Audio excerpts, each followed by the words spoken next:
రియల్గా ఏదైతే ఉందో పెద్ద సినిమాలో చూపించినటువంటి కథనే అనంతపురం జిల్లాలో జరిగినటువంటి సంఘటన.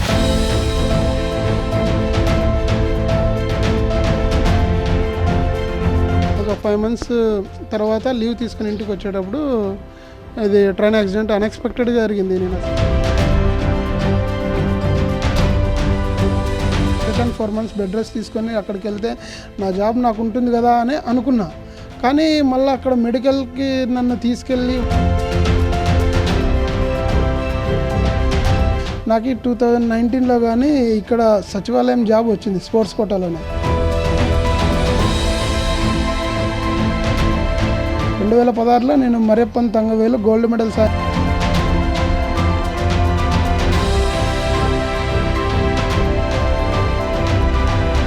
వాళ్ళ నాన్న 8 నెలలు అయింది సార్ చనిపోయి. ఇప్పుడు నింటే సంతోషం అయిపో ఇట్లా వచ్చింటే నేను చెప్పలేను సార్. పెద్ద సినిమా కథను ఈరోజు ఒక సినిమాగా తీశారేమో కానీ కొన్ని సంవత్సరాల క్రితం అనంతపురం జిల్లాలో రియల్గా ఏదైతే ఉందో పెద్ద సినిమాలో చూపించినటువంటి కథనే అనంతపురం జిల్లాలో జరిగినటువంటి సంఘటన.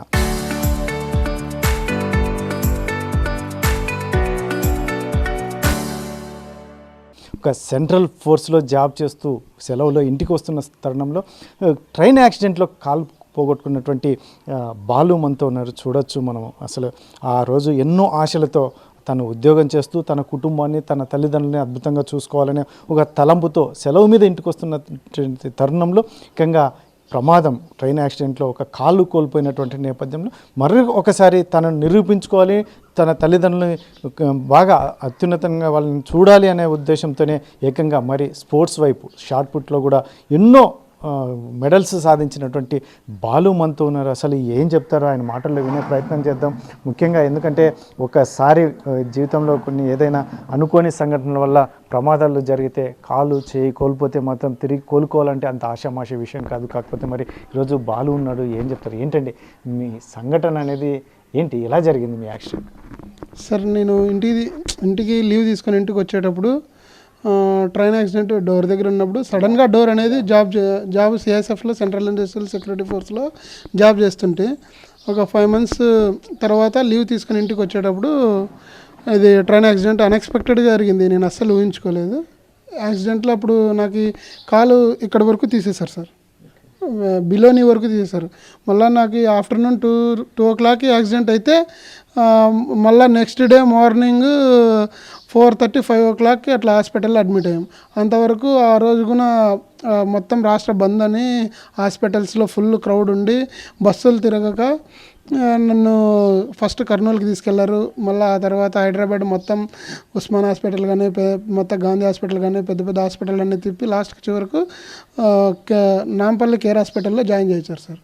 అక్కడ మార్నింగ్ 5:30కి డాక్టర్ చూసి నాకు అప్పటికి కానీ నేను ఐడెంటిఫై చేయగలను వచ్చిన వాళ్ళందరినీ. ఆ పిల్లోడు అంత ఇబ్బందులు ఉన్నాడు, ఫస్ట్ అడ్మిట్ చేసుకోండి అనేసి ఆ డాక్టర్ చెప్పడం వల్ల ఈరోజు నేను ఈ పరిస్థితుల్లో ఉన్నా. అంతవరకు ప్రతి ఒక్క డాక్టర్ ఏ హాస్పిటల్కి వెళ్ళినా ఈ అబ్బాయి డేంజరు, బతకడు, చనిపోతాడు అని.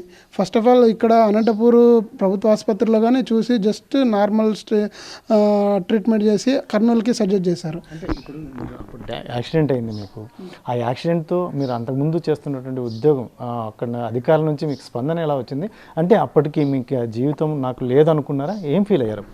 సార్ అధికారులు మళ్ళీ నాకు యాక్సిడెంట్ అయిన తర్వాత వచ్చి నా కోసం వాళ్ళు వచ్చి వాళ్ళ కేసు రాసుకొని వెళ్ళారు. నేనేమనుకున్నా యాక్చువల్గా మళ్ళీ రిటర్న్ 4 months బెడ్ రెస్ట్ తీసుకొని అక్కడికి వెళ్తే నా జాబ్ నాకు ఉంటుంది కదా అని అనుకున్నా. కానీ మళ్ళీ అక్కడ మెడికల్కి నన్ను తీసుకెళ్ళి వాళ్ళు అన్ఫిట్ చేసిన తర్వాత మళ్ళీ నేను కొద్దిగా స్ట్రగుల్ ఫీల్ అయ్యా. ఏందిరా మళ్ళీ మన పరిస్థితి చాలా వెళ్ళిపోయింది, ఇంకా అసలు మనం కోలుకుంటామనే ఉద్దేశంతో అనుకున్నా. మళ్ళీ వాళ్ళు నేను దాదాపు మెడికల్ బిల్లు 9 lakhsకి అట్లా సబ్మిట్ చేస్తే వాళ్ళు 3 lakhs ఇవ్వడము, మళ్ళీ అక్కడున్న ఫ్రెండ్స్ నాకు ఒక హెల్ప్ చేయడం, అంటే నాతో పాటు ప్రాక్టీస్ చేసేవాళ్ళు అక్కడ వచ్చింటారు కదా మన తెలుగు వాళ్ళు కానీ మన టోటల్ ఇండియా వైడ్ నుంచి దాదాపు ఒక 1200 మంది దాకా వచ్చారు. వాళ్ళు ఒక 3 lakhs వరకు నాకు సపోర్ట్ చేయడము. అప్పుడు కొద్దిగా హాస్పిటల్లో స్ట్రగుల్ లేకుండా హాస్పిటల్ బిల్లు కట్టుకొని కొద్దిగా ఇంటి దగ్గరికి వచ్చా.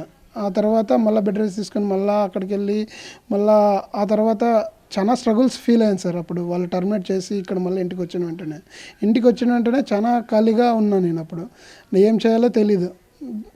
ఒక న్యూస్లో ఒక జస్ట్ ఒక న్యూస్ ఒక రీడ్ చదివాను. న్యూస్లో వచ్చిన ఒక ఆయన సేమ్ సింగిల్ లెగ్ ఇలా తిరుపతి తిరుమల మెట్లు ఎక్కాడు అనే పేపర్లో చిన్న రిపోర్ట్ చూసి నేను దాన్ని చూసి వాళ్ళే చేస్తున్నారు, నేను ఎందుకు చేయలేను? ఏదైనా కానీ నేను చేయాలనుకుంటే నేను వేరే వాళ్ళతో వాళ్ళే చేస్తున్నారంటే నేను చేయలేనా అనే కంపారిజన్ నాకు కొద్దిగా ఉంటుంది. కానీ నేను ఒక్కచోట అయితే ఉండలేను, ముందుకైతే వెళ్తూనే ఉంటా. స్ట్రగుల్ అయితే అంటే ఒక్కడనే ఉంటే లోన్లీగా ఫీల్ అవుతా, ఏదిరా ఏం చేయలేనా అనేసి.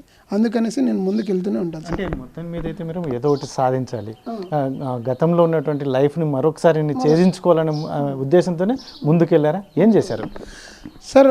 నాకు ఫస్ట్ జాబ్ వచ్చినప్పుడు ఇక్కడ ఉన్న ప్రజలు ఒక రకంగా ట్రీట్ చేశారు, జాబ్ పోయినాక ఒక విధంగా ట్రీట్ చేశారు. నాకు 2019లో కానీ ఇక్కడ సచివాలయం జాబ్ వచ్చింది స్పోర్ట్స్ కోటాలోనే. అక్కడ కర్నూలుకి సర్టిఫికేట్ వెరిఫికేషన్ పోతే పారా స్పోర్ట్స్ వాళ్ళది లేదు అని అన్నారు. సరేలే అనేసి నేను అప్పుడు వదలదాన్ని. ఇదే స్పోర్ట్స్లోనే ఉండి మనం జాబ్ కొట్టాలి, పెద్ద పెద్ద మెడల్స్ సాధించాలి.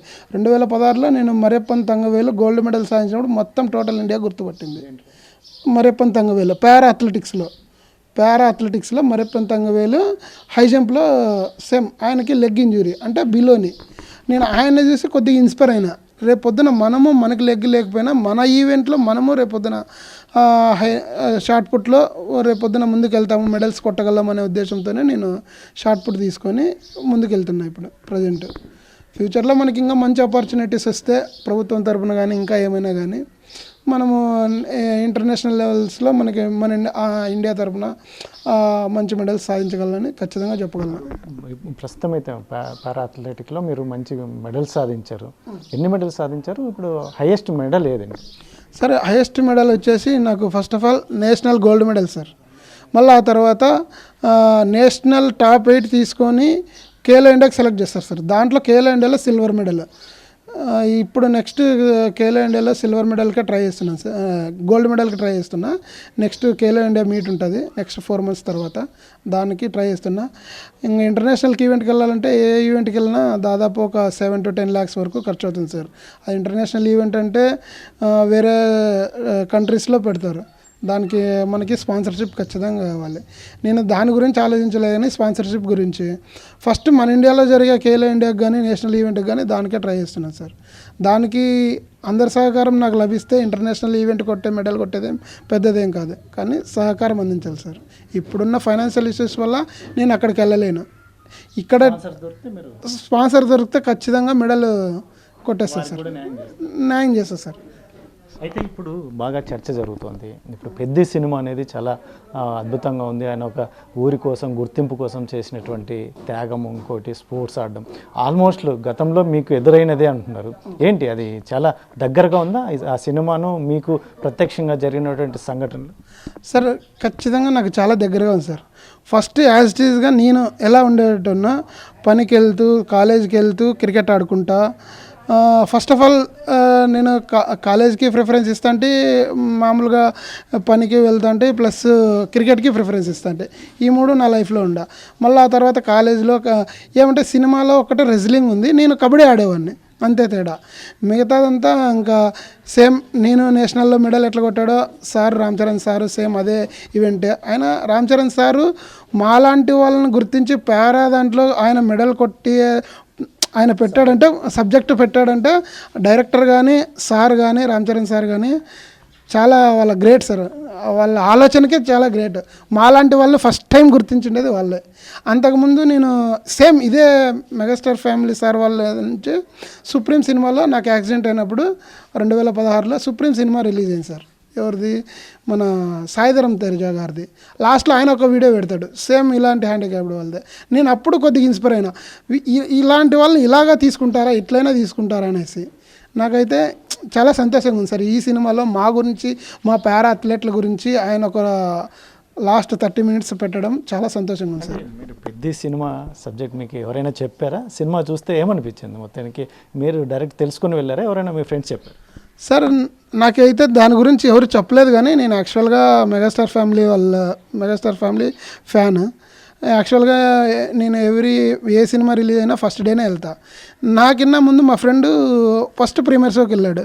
వాడు వచ్చి, రే మొత్తం నీదేరా స్టోరీను, ట్రైన్ యాక్సిడెంట్ అంటాడు. అంటే నేను చెప్పొద్దురా, నేను డైరెక్ట్ వెళ్ళి చూస్తాను అన్న. ఈవినింగ్కి వెళ్ళి చూసాను, నేను ఈవినింగ్ ఫస్ట్ షోకి వెళ్ళి చూసేసి నేను చూసుకున్నా మొత్తం అంతా నాదే కదా స్టోరీ అని కామ్గా వచ్చేసి మార్నింగ్ యాజ్ టీజ్గా జిమ్లోకి వెళ్ళి ఒక 1 అవర్ అయింది జిమ్ ట్రైనింగ్ చేసుకుంటున్నా. మా ట్రైనర్ వచ్చాడు, బాబు నైట్ సినిమా చూసినావు కదా, మొత్తం నీదే స్టోరీ అన్నాడు. నాదే అన్న స్టోరీను, ఎట్లా బాబు మనం ఒక వీడియో చేద్దాము, దీన్ని పెడదాము అది ఇది అన్నాడు. సర్లే అన్న ఎప్పుడు పెడదామంటే ఒక 1 వీక్ అవ్వని ప్రజల్లోకి ఇంకా వెళ్తుంది. కొంతమంది చదువుకోని వాళ్ళు ఉంటారు, వాళ్ళకి సినిమాలు అంటే ఓన్లీ ఫైట్లు ఇవన్నీ కాదు, కానీ ఇది ఇన్స్పైరింగ్ స్టోరీ, ఇది నీ స్టోరీ, నువ్వు ఖచ్చితంగా నీ గురించి ఇస్తే ఖచ్చితంగా మొత్తం ప్రజల్లోకి వెళ్ళిపోతుంది అనేసి అన్నాడు. సర్లేనా మీ ఇష్టం అన్న. మళ్ళీ ఆ రోజు ఆఫ్టర్నూన్కి అన్న పెట్టేశాడు. అన్న పెట్టిన తర్వాత యాజ్ ఇట్ ఈజ్ నేనంతకు నేను అస్సలు అడగల. నేను యాక్చువల్గా ఏదో ఎప్పుడో వన్స్ అపాన్ ఎ టైం నా లైఫ్లో మంచి జరిగితే తప్ప నేను ఎప్పుడో ఇన్స్టాగ్రామ్లో కానీ ఫేస్బుక్లో కానీ పోస్ట్ పెడతా. ఆయన వచ్చేసి అలా అంటే ట్రైనర్గా సర్లేనా మీ ఇష్టం అని కానీ చేశా. వాళ్ళు ఏం చెప్తారు? ఇప్పుడు రామ్ చరణ్ గారు మీ సబ్జెక్టే సినిమా తీశారు అంటున్నారు. ఒకవేళ రామ్ చరణ్ గారిని కలిసే పరిస్థితి వస్తే, ఒకవేళ ఆయన దృష్టికి వెళ్తే ఇక మిమ్మల్ని కలిసే పరిస్థితి వస్తే మీరు కలుస్తారా? ఏం మాట్లాడతారు? సార్ ఖచ్చితంగా కలుస్తా సార్. ఇది ఎందుకంటే ఇప్పుడు డైరెక్ట్గా సార్ని అయితే కలవలేని పరిస్థితి, ఎందుకంటే మనకి ఎవరో తెలియదు కాబట్టి. కానీ మీ మీడియా ద్వారా, మీ టీవీ ఛానల్స్ ద్వారా సార్ని కలిసే అవకాశం వస్తే చాలా అదృష్టంగా అయితే ఫీల్ అవుతుంది సార్. ఎందుకంటే ఒకవేళ కలిసి సార్తో చెప్తా, సార్ ఇది నా గురించే మీరు తీసినారు అని చాలా ప్రౌడ్గా చెప్పుకుంటా సార్. సార్ మా గురించి తీసినాడంటే చాలా గ్రేట్ సార్, అది అంతవరకు చెప్పాలని సార్. సార్ అయితే గ్రేట్. కలుస్తారు, ఖచ్చితంగా కలుస్తాను సార్. ఒకవేళ మీ మీడియా ద్వారా అవకాశం వస్తే ఖచ్చితంగా రామ్ చరణ్ సార్ని కలుస్తారు సార్. వాళ్ళు ఏం చెప్తారు? చాలామంది చిన్న చిన్న అంశాలకే తల్లిదండ్రులు ఏదైనా కొనివ్వలేదనో, లేదంటే చిన్న మార్కుల దగ్గర ఫెయిల్ అయ్యామనో అన్నటువంటి పరిస్థితి. మీరు ఇన్ని ఇబ్బందులను ఎదుర్కొన్నా, మంచి ఉద్యోగం చేస్తూ ఇన్ని ఇబ్బందులను ఎదుర్కొన్నా మరొకసారి నిరూపించుకోవాలని ఈ షార్ట్ పుట్లో గోల్డ్ మెడల్స్ కూడా సాధించడం, మిగతా యువతకి ఏం చెప్తారు సార్? ఇప్పుడున్న యూత్ ఎట్లంటే వాళ్ళకి మనస్తత్వం సున్నితత్వంగా ఉంటుందనేది, లేకుంటే దృఢంగా ఉండలేక ఫస్ట్ ఆఫ్ ఆల్ వాళ్ళ పేరెంట్స్ వాళ్ళకి నమ్మకాన్ని, ఒక ధైర్యాన్ని ప్రమోట్ చేయాలి. కానీ పేరెంట్స్ ఇప్పుడు ఎట్లా చేస్తానంటే, నీకు మార్క్స్ ఎక్కువ రాకపోతే చూడి అని భయం అనేది పుట్టిస్తున్నారు. భయం కాదు సార్ పుట్టించిండేది, మార్క్స్ రాకపోయినా ధైర్యం అనేది ఉంటే రేపు పొద్దున ఆ పిల్లోడు ఎక్కడికైనా వెళ్ళి బతకగలడు, ఏమైనా చేయగలడు. ఫస్ట్ ఆ పిల్లోడు ఆ ధైర్యం అనేది ఉంటే ఎంత పెద్ద ప్రాబ్లం వచ్చినా, ఓహో నా వెనకాల మా నాన్న ఉన్నాడు, మా అమ్మ ఉంది, అలా ఫేస్ చేసి ఆ ప్రాబ్లం అనేది చాలా ఈజీగా తీసుకొని ఫేస్ చేస్తారు సార్. ఆ ప్రాబ్లం ఎంత కష్టం ఉన్నా చాలా ఈజీ అయిపోతుంది వాళ్ళకి. కానీ పేరెంట్స్ ఒక ధైర్యాన్ని, నమ్మకాన్ని వాళ్ళకి ఇన్స్పైర్ చేయాలి. ఇప్పుడు నాలాంటి వాళ్ళకి మా అమ్మ ఉంది, మా నాన్న ఉన్నాడు. మా నాన్న ఇప్పుడంటే లాస్ట్ 8 months బ్యాక్ ఎక్స్పైర్ అయ్యాడు, చనిపోయాడు. కానీ అంతకుముందు మా నాన్న, నువ్వేమన్నా చేయరా నేనున్నా నీకు, మా అమ్మ నువ్వు ఎక్కడన్నా వెళ్ళరా నిన్నైతే ఏం ఆపము, కానీ జాగ్రత్తగా ఇంటికి వచ్చేసి సాయంత్రం వచ్చి భోంచేయి, అది అలా చెప్తారు. ఎందుకంటే నా మీద భరోసా వాళ్ళకి ఎక్కువ, నేను వాళ్ళ మీద నమ్మకం అట్లే పెట్టుకున్నా, వాళ్ళు నా మీద నమ్మకం అట్లే ఉన్నారు. అలా ఒకరికొకరు నమ్మకంతో ఉంటే రేపు పొద్దున ఎవరైనా కానీ ఏం కాకుండా హ్యాపీగా లైఫ్లో ముందుకు వెళ్ళచ్చు సార్. అయితే వాళ్ళ తల్లి ఉంది, ఎందుకంటే ఆ తల్లి తండ్రి కష్టపడితే తప్ప ఈ పూట గడవని పరిస్థితి. అయినప్పటికీ తన కొడుకుని చాలా అద్భుతంగా ఆరోగ్య విషయంలో కావచ్చు, సపోర్ట్ చేయడం విషయంలో కావచ్చు చాలా అద్భుతంగా చేశారని బాలు చెప్తున్నటువంటి నేపథ్యంలో మరి బాలు తల్లి ఉంది, ఏం చెప్తారు? అమ్మ మీ కొడుకు గురించి ఏం చెప్తారు? ఈరోజు అద్భుతంగా ఈ రకంగా సాధించాడు, ఒకవైపు ఆరోగ్యం కాలు పోయినా కూడా గోల్డ్ మెడల్ సాధించారు, ఏం చెప్తారు మీ కొడుకు గురించి? సార్ మా కొడుకు ఆరోగ్యంగా బాగున్నాడు, వచ్చినాడు, గోల్డ్ మెడల్ కొట్టినాడు, బాగా ధైర్యము. అప్పుడు ఊర్లో వాళ్ళంతా అయ్యో ఆయన బతకడు అన్నారు సార్. మా కొడుకు ఇప్పుడు బాగా బతికినాడు సార్, బాగా గోల్డ్ మెడల్ కొట్టి ప్రజల్లో జనంలో అంతా పిల్లోడు పర్వాలే, ధైర్యం, గుండె ధైర్యము, బతికి బాగా ఉండదు ఆరోగ్యము అని అన్నారు సార్. ఆ రోజు ఏమనుకున్నారు? మా యాక్సిడెంట్ అయిన సమయంలో మీ బాబు పరిస్థితి, మీ కుటుంబ పరిస్థితి కూడా అంతంత మాత్రంగా ఉంది, మీరు కూలి పనికి వెళ్ళాలి అని చెప్తున్నాడు. మరి ఆ రోజు భయపడ్డారా? లేడు అనుకున్నాం సార్ మేము, మా కొడుకు లేడు, ఇంకా చిక్కడు మాకు దక్కడు. ఎందుకు ప్రజలు కానీ ఎందుకు చూపిస్తారు, అంత లెక్క పెట్టి ఎట్లా తెస్తారు, మళ్ళీ ఎట్లా తీరుస్తారు అని అన్నారు సార్. మాకు ఉంటే ఉంటే తెచ్చుకుంటాం, పోతే వెనక్కి వేసుకొచ్చుకుంటాం అని చూపించి వెళ్ళాము సార్. మేము అక్కడ తీసుకొని వెళ్ళాము, చూపించుకొని ఆరోగ్యంగా వచ్చాము, బాగా ఉండాము, చేసినాము. మా కొడుకు ఇంకెక్కడైనా నేను వెళ్తా, మా పని ఏమైనా చేయాలా చేసుకోవాలా, ఇట్లా ఉంటే ఎట్లా మనకి తినేదానికి, నువ్వు ఏమైనా చేసుకున్నానా నేను వద్దనము, ఎట్లన్నా చెయ్యి, పోను, నువ్వు బాగా ఇంటికి రావాలి మాకి అని అన్నాం సార్ మేము. ఈరోజు 8 నెలల క్రితం మీ ఆయన అదే బాలు వాళ్ళ నాన్న చనిపోయారు అంటారు. ఆయన బతుకుంటే ఈరోజు ఆయన ఆనందం ఎలా ఉండేది? వాళ్ళ నాన్న 8 నెలలు అయింది సార్ చనిపోయి. ఇప్పుడు నింటే సంతోషం అయిపోవు, ఇట్లా వచ్చింటే నేను చెప్పలేను సార్, నేను నా కొడుకు బాధ చెప్పలేను అను సార్. ఇప్పుడు ఆయన అట్లా అప్పుడు ఒకసారి ఈడే వాళ్ళు వచ్చినారు సార్, మెడలు కొట్టినప్పుడు వచ్చి ఇంటికాడ చెప్పు మీకు ఎట్లా జరిగింది ఏం కథ అన్నారు.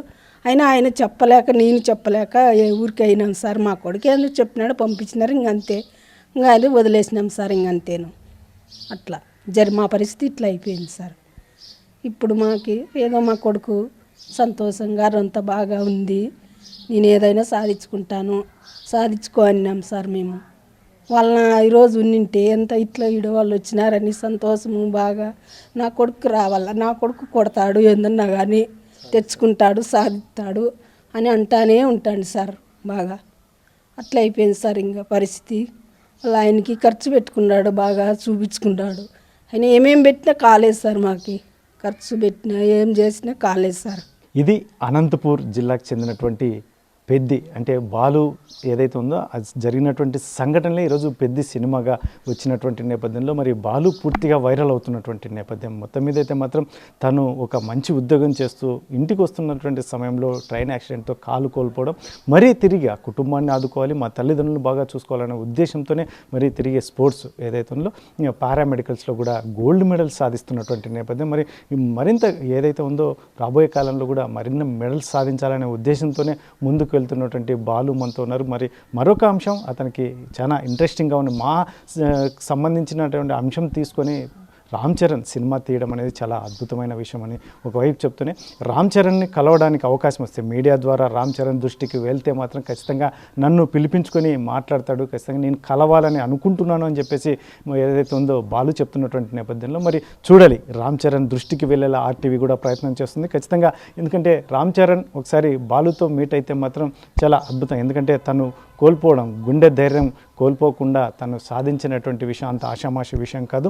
కాబట్టి తనని ఒక ఓదార్పుగా ఒకసారి కలిస్తే మాత్రం చాలా అద్భుతంగా ఉంటుందని ఆర్టీవీ కూడా భావిస్తున్నటువంటి నేపథ్యంలో మరి బాలు ఏదైతే ఉందో రామ్ చరణ్ కలయిక అతి తొందరలో ఉండేలా ఆర్టీవీ కూడా ప్రయత్నం చేస్తుంది. కెమెరా పర్సన్ సుధాకర్తో చల్లాకినాడు, ఆర్టీవీ అనంతపురం జిల్లా. రియల్గా ఏదైతే ఉందో పెద్ద సినిమాలో చూపించినటువంటి కథనే అనంతపురం జిల్లాలో జరిగినటువంటి సంఘటన.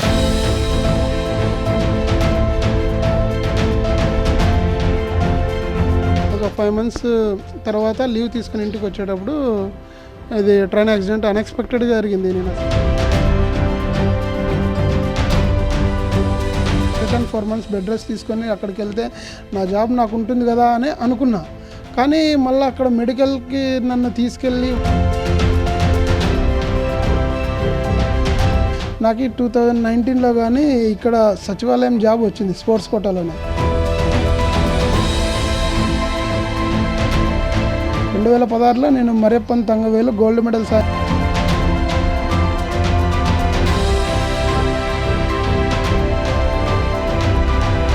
వాళ్ళ నాన్న 8 నెలలు అయింది సార్ చనిపోయి. ఇప్పుడు నింటే సంతోషం అయిపోవు, ఇట్లా వచ్చింటే నేను చెప్పలేను సార్.